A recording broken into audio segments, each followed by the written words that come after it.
নমস্কার, কলিজ কিচেনে সবাইকে স্বাগত জানাচ্ছি। একটা ডাল তড়কা রেসিপি বানালাম। শীতের দিনে এইভাবে ডাল তড়কা বানালে রুটির সাথে খেতে বেশ ভালো লাগে। এখানে আমি আস্ত কাঁচা মুগ ডাল, মসুর ডাল ভিজিয়ে রেখেছি।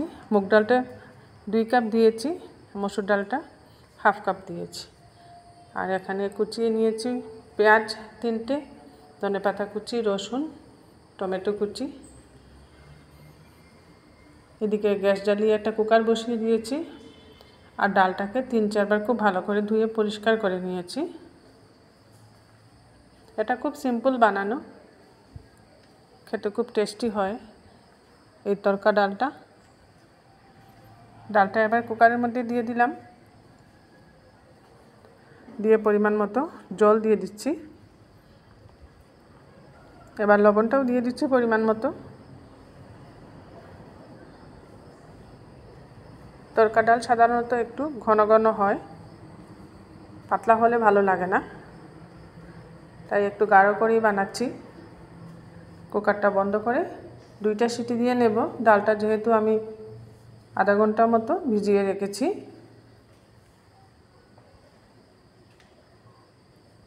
এদিকে গ্যাস জ্বালিয়ে আরেকটা কড়াই বসিয়ে দিয়েছি। ডালটা সিদ্ধ হয়ে গেছে।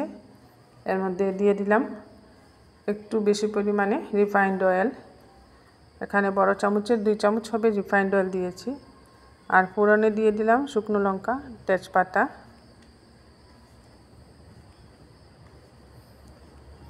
শুকনো লঙ্কা তেজপাতাটা একটু ভাজা ভাজা করে নেব। আর সামান্য আস্ত জিরে ফোড়নে দিয়ে দিচ্ছি। প্রথমেই কুচিয়ে রাখা রসুনটা দিচ্ছি। এই তড়কা ডাল ফোড়ন দেওয়ার সময় প্রথমে রসুনটা ফোড়নে দেবেন, তাহলে তড়কা ডালের গন্ধটা খুব সুন্দর হয়। রসুনটাকে একটু কড়া করে ভেজে নিতে হবে। এই রসুনের ফ্লেভারটা তড়কা ডালের মধ্যে দারুণ লাগে। রসুনটা একটু ভাজা ভাজা করে নিচ্ছি। এবার কুচিয়ে রাখা পেঁয়াজ দিয়ে দিচ্ছি ওই তেলের মধ্যে। পেঁয়াজটা দিয়েও পেঁয়াজটাকেও একটু ভাজা ভাজা করে নেব। এখানে গ্যাসের আঁচটা মিডিয়ামে রেখে পেঁয়াজটাকেও একটু ভাজা ভাজা করে নিচ্ছি।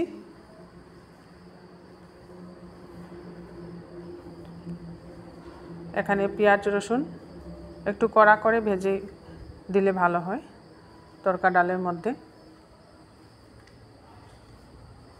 পেঁয়াজ রসুন দুইটাই আমি একটু কড়া করে ভেজে নিচ্ছি। এভাবে বারবার নাড়িয়ে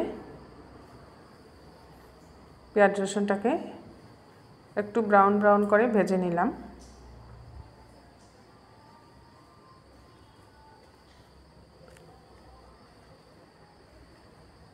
ভাজার এই পর্যায়ে এসে কেটে রাখা টমেটো দিয়ে দিচ্ছি। এখানে মিডিয়াম সাইজের একটা টমেটো আমি কুচিয়ে নিয়েছি। আর কুচানো টমেটোটা পেঁয়াজ রসুনের মধ্যে দিয়ে একটু সময় এইভাবে হালকাভাবে ভেজে নিচ্ছি। টমেটোটাকে সম্পূর্ণরূপে এখানে কষাতে হবে না, এইভাবে একটু হালকা করে ভেজে নিলেই হবে। এবার সিদ্ধ করে রাখা ডালটা দিয়ে দিচ্ছি। ডালের মধ্যে শুধু লবণ দিয়েছিলাম, আর কোনো মশলা আমি এখনও দেই নাই ডালের মধ্যে। কুকারটা ধুয়ে সামান্য একটু জল দিয়ে দিলাম। এবার এর মধ্যে এক এক করে গুঁড়া মশলাগুলো দিতে হবে। প্রথমে দিচ্ছি এখানে হলুদের গুঁড়া, তারপর দিচ্ছি জিরে গুঁড়া, আর দিচ্ছি লাল লঙ্কার গুঁড়া। লাল লঙ্কার গুঁড়াটা না দিলে কালারটা ভালো আসবে না, তাই লাল লঙ্কার গুঁড়াটা দিয়েছি এখানে। সব কিছু দিয়ে একটু সময় ফুটিয়ে নিতে হবে। এইভাবে একবার তড়কা ডাল বানিয়ে দেখবেন, খেতে খুব ভালো লাগে। ভাতের সাথেও খাওয়া যায় আর রাতের রুটির সাথে তো দারুণ লাগে।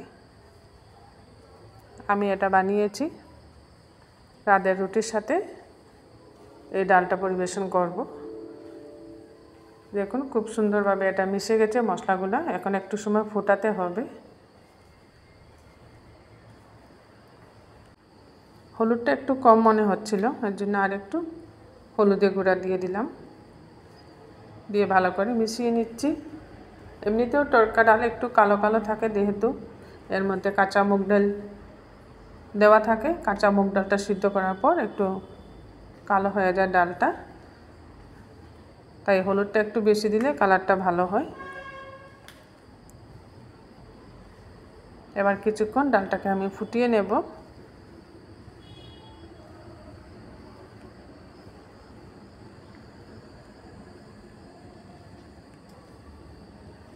কিছুক্ষণ ফুটিয়ে নেওয়ার পর ডালটা আমি অন্য গ্যাসে সরিয়ে রাখলাম চুলায়। এবার এখানে একটা ছোট তড়কা প্যান নিয়ে নিলাম। এর মধ্যে বড় চামচের 1 চামচ ঘি দিয়ে দিয়েছি। এটা 2 বার করে আমি ফোড়ন দিচ্ছি। তড়কা ডালে এইভাবে 2 বার ফোড়ন দিলে খুব ভালো লাগে, এর টেস্টটাও খুব দারুণ হয়। ঘির মধ্যে এবার কুচিয়ে রাখা আদাটা দিয়ে দেব।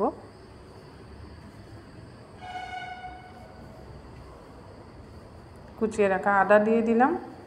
আদাটা দিয়ে ঘির মধ্যে একটু সময় ভেজে নেব, এতে করে আদার গন্ধটা ঘিয়ের সাথে খুব সুন্দর হবে।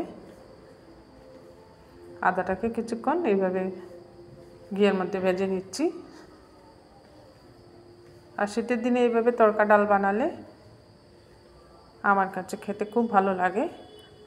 আর কোনো সময় অন্য কিছু রাঁধতে ইচ্ছে না করলে তড়কা ডালটা বানিয়ে নিলেই হয়, এক ডাল দিয়ে ভাত খাওয়া হয়ে যায়। কালারের জন্য এখানে 1 চামচ কাশ্মীরি লাল লঙ্কার গুঁড়া দিয়ে দিলাম।